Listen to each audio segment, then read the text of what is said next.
Thanks for inviting me here today. I know that Dave here and Mr. McCord and folks come down to my stead quite a bit, and I apologize that unfortunately I've seen all of you many times at different places on the Gap, but I unfortunately haven't had the opportunity to get myself down here personally. You know, it's a rough and tumble life that we live over there running the garrison. So, but Mr. Weisnicht here is or Dave as I call him, is certainly a very learned student of running installations. He knows more on the tip of his finger than I'll ever know, and I've been in the job now for 4 years. So he's represented as well, and he will continue to do so as well. Will Mr. McCord in his stead when Dave can't make it. But I wanted to come down here first and foremost before I give you all these things that are happening on the Gap right now. I just wanted to thank you guys for the support that you've provided the installation and my command over the last 4 years. I retire the end of February, and so I'll be stepping down as the commander as of the 1st of January. Lieutenant Colonel Andy O'Connor, who's currently my operations officer, will be taking over as the garrison commander, at least in an acting status right now, until he's confirmed later, I guess probably sometime next year as the garrison commander. So Andy's worked for me multiple times, and he's worked for the garrison now for almost 3 years. So very knowledgeable about the installation and what we have going on. So he'll be, of all the people to take over, especially with, like we call him the old gray beard. The old gray beard's sitting beside him, you know, the Gap's in good hands. So I feel very, very happy about that. Don't really want to leave, but you know, after almost 36 years, it's time for me to go do something else. So, but it has been an honor to serve there as the commander, and I really, truly mean this. It's an honor, and we appreciate how the county supports us. You come out to our events, you support us, not only when we have troubles there on the Gap or we have a noise complaint or whatever else the case may be. You guys are always there to support us, and that is instrumental in today's world, especially for our installation like ours, which, you know, it's big, but it's not that big. Yet we still have been fortunate enough to continue to be the busiest National Guard training installation in the nation. Where I guess this is the 5th year in a row. 5th year, yes, sir. 5th year in a row. So, and we're very proud of that. But that wouldn't happen if we didn't have the support from not only Lebanon County, but the other 3 counties and township that surround us. But you know, we call it our little slice of central Pennsylvania heaven, and it really is. And a lot of folks from the Army, from all components, the Marines, the Air Force, the Navy that come there have no idea what the Gap is until they get there, and then they're like, I can't believe this place exists. Because I can tell you, I've been all over the world in a bunch of other countries and trained at pretty much everything on the East Coast, a lot of things out west, and nothing compares to, even though we're not as big, the customer service and then the people that are around the Gap mean a lot to it. And I mean, you know, let's face it, you can't throw a rock without hitting 10 people from Lebanon County that work on the installation. So, you know, with a workforce of over 2,000 on a daily basis, and then we swell to 10, 15, 20,000 on the weekends. It depends on, you know, the time of the year. It's important that we have a good relationship with the county. So I thank you for that, and I thank you for your support. In regards to all things that are happening on the Gap, there's a lot happening. The much discussed and much publicized gates have actually started. So I can say with 100% accuracy at this point that they've actually turned some dirt, and they're putting in bastions and some other things they need for irrigation to start the actual earthwork and the things. Obviously, we're getting close to the winter time, even though it doesn't feel like it. I guess it won't feel like it by Christmas Day. It's be like almost 60 degrees, but they will start the work here, the actual earthwork, probably over the next 2 or 3 weeks, you know, after the holidays, and then that project will go through at least the end of 2022. I would argue that based on the construction timeline, and it depends how these things go. You guys all familiar with construction these days.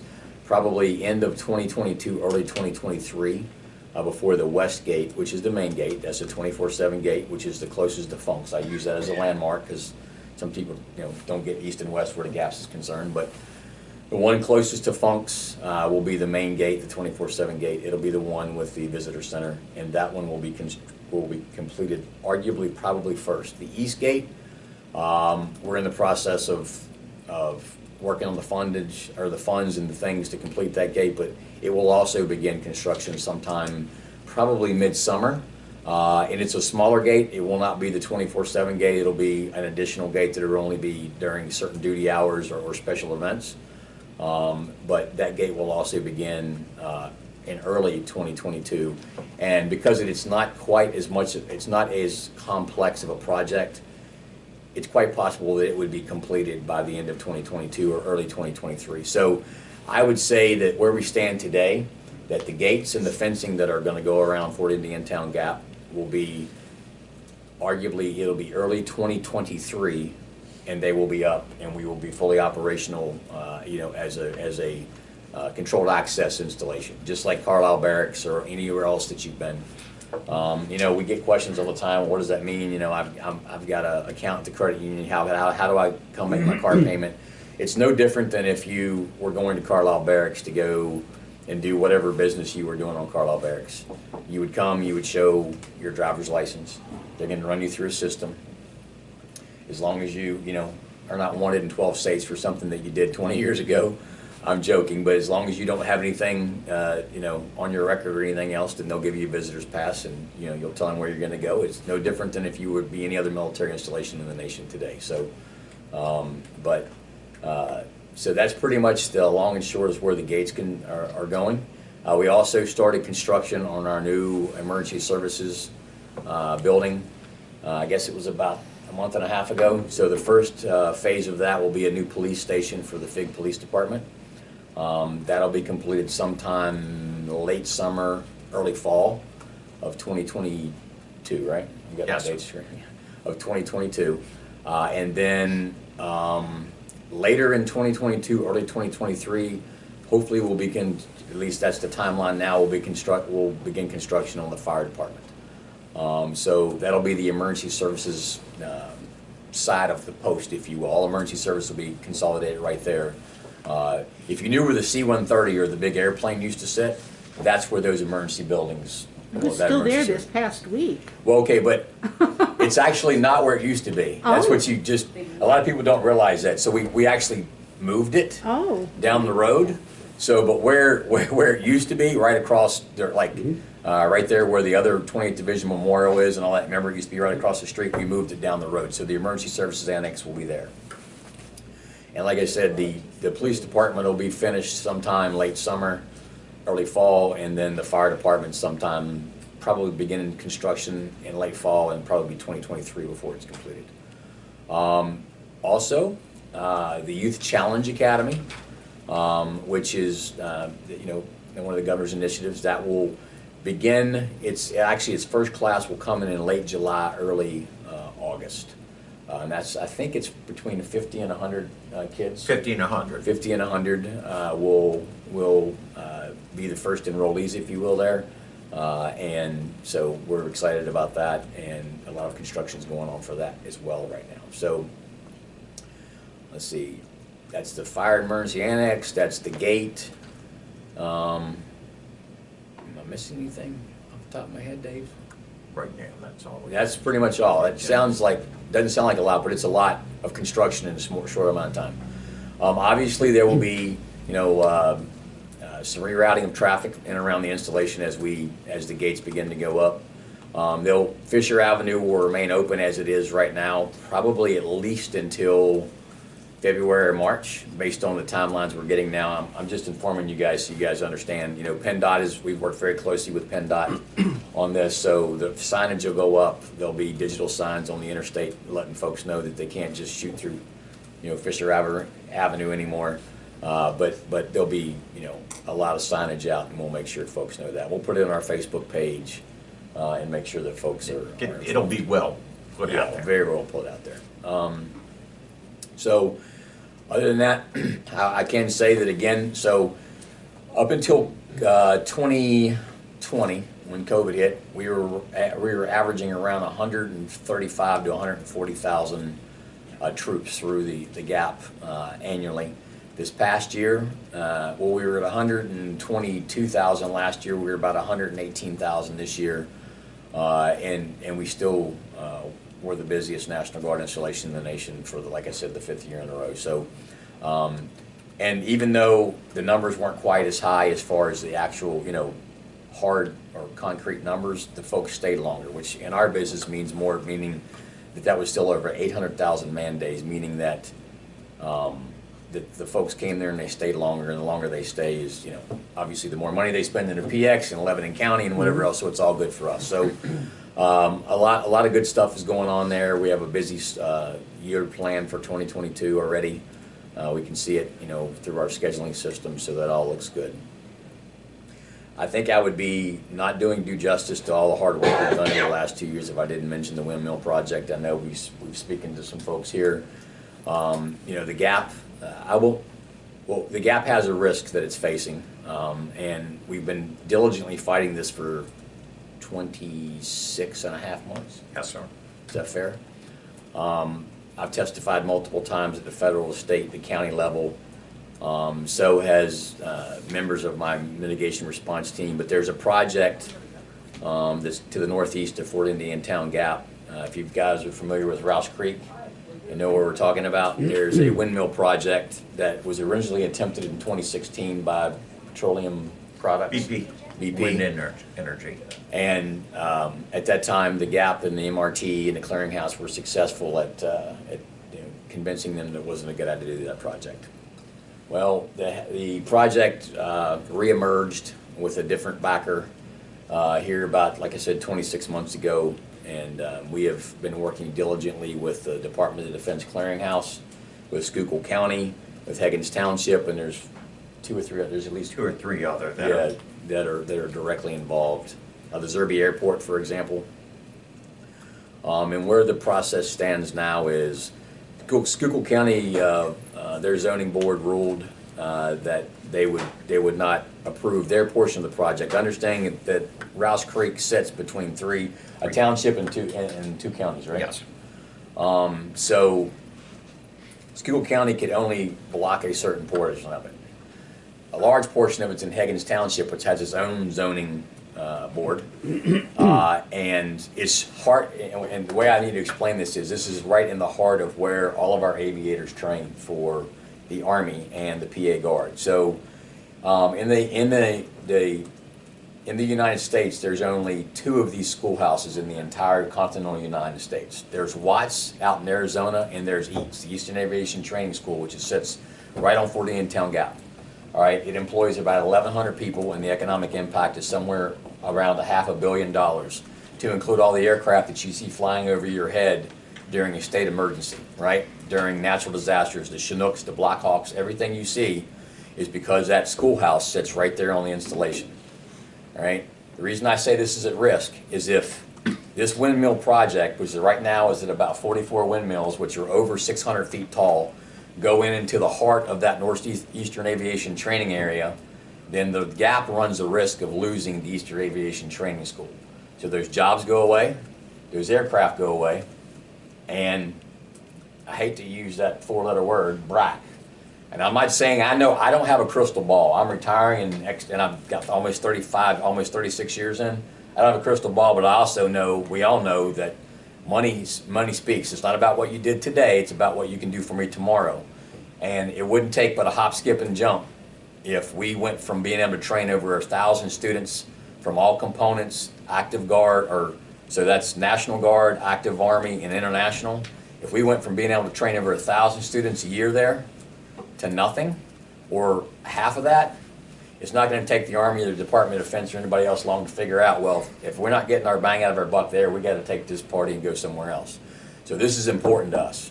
It's extremely important to us. It's important to Lebanon County too, because you guys know how many folks that we employ there. You know how important those aircraft are for natural disasters and state emergencies and everything else. So we've worked very hard. I know we've talked to the commissioners before at the breakfast and some other things, and Commissioner Ames about getting a letter of support from Lebanon County to go with everything else to go to Schuylkill. We're going to provide the information that you guys need to help us do that.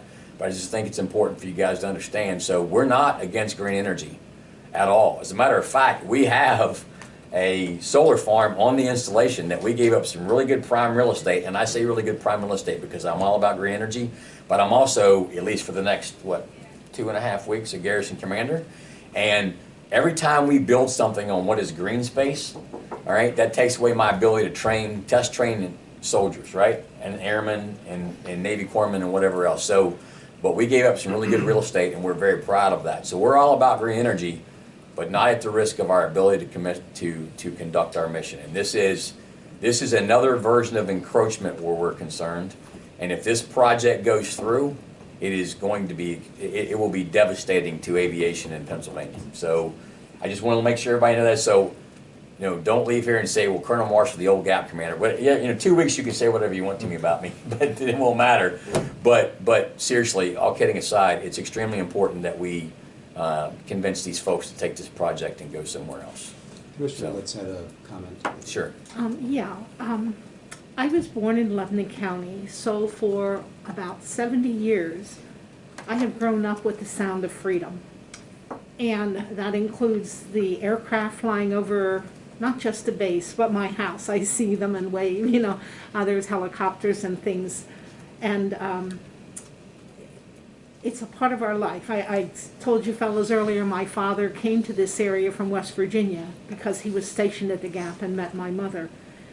And I just say that as background for new people that come here, that we take pride in hosting the military in the county of Lebanon.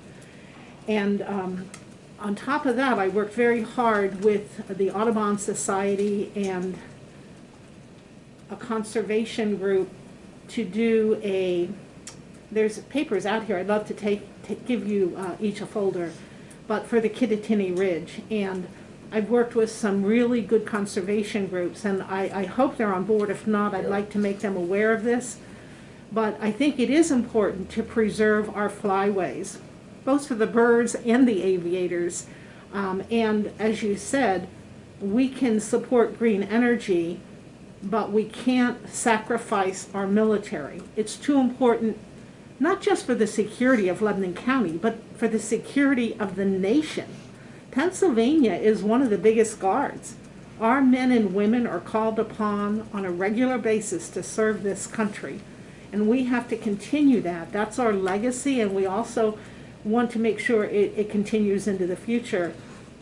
Without even seeing anything more on principle, I support what you are proposing and look forward to your letter. And the only other thing that I wanted to clarify, the original plan that I saw when the gates were being installed showed Service Road, which runs parallel to Fisher Avenue, as the alternate route.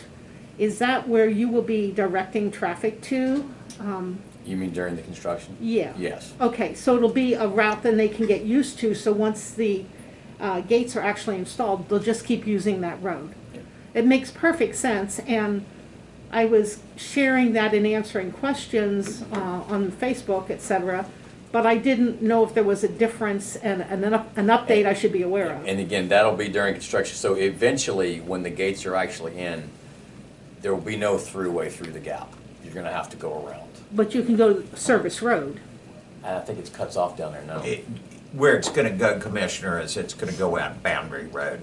Oh, Boundary. Okay. Right. This will be publicized. Yes, sir, this will be, as these construction phases come, we're gonna get out ahead of it with the Public Affairs Office, which, as a lot of you know, we have very robust social media presence. That's the way we reach the majority of the residents locally, certainly with the news media, news releases, but it's going to get it where, yes, it'll be a small inconvenience, but it's like I briefed the commission before. We are the last Army installation in the United States and the biggest Guard installation in the country that does not have access control to it. And that was just a risk that we have to rectify that. Absolutely. And we're sorry that it's gonna be some getting used to, but basically coming from the east gate, which is the Lickdale side, they'll go up Quartermaster Road to AWOL Road. AWOL Road will come over to the cemetery. Right there, as I say, between the main entrance to the VA cemetery and Funk's.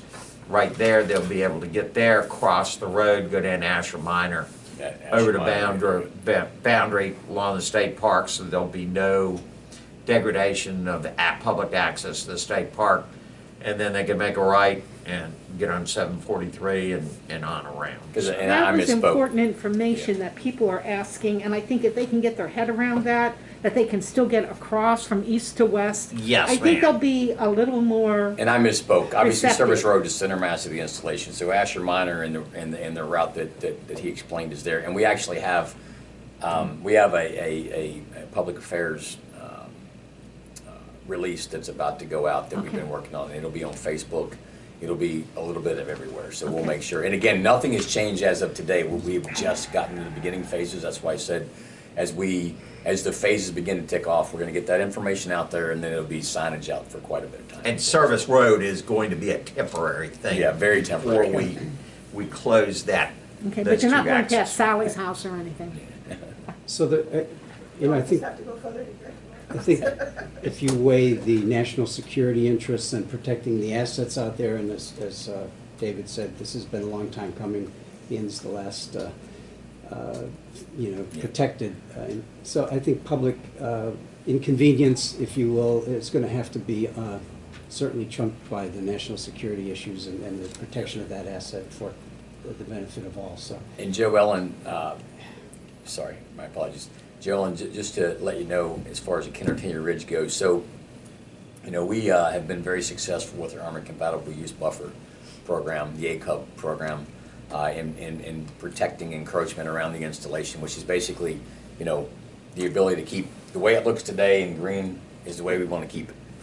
Well, 2 years ago, we actually submitted the entire gap, and which is all part of the Kennertina Ridge, all the way up through New Jersey, up as part of the Sentinel Landscape application that we have in, which Sentinel Landscape, protects, if you're familiar with what I'm talking about, it's a federal program that protects that. So the gap, the same ridges we're talking about is in part of that proposal. Obviously, that's the federal level, and it takes a while to get through, but we're very much into keeping it the way that it is, keeping it green and our ability. And because like Dave always likes to say, we want to continue to train, but we also, we're not opposed to projects that folks want to do that we can come together and join, and as long as it doesn't negatively impact windmills in this particular case is not something that we can support, especially there in the Northeastern Aviation Training Area. So, Yeah, we want to keep that second busiest heliport in the country record. second busiest Yes, sir. heliport, more takeoff and landings. The only place is busier is Fort Rucker, Alabama, where it's School of Aviation. Yeah. So. So thank you, and whatever we can do, as Commissioner Litz said, we will. And I really appreciate your time, and thank you for hearing me, and Merry Christmas to everybody. Merry Christmas. For your service, and certainly for your sacrifice, and that of your family for Thanks, over sir. 30 years of service to our country. We really appreciate it. And David, of course, is a longtime friend of ours here. We appreciate his service as well. So we wish you a great retirement. And I appreciate that.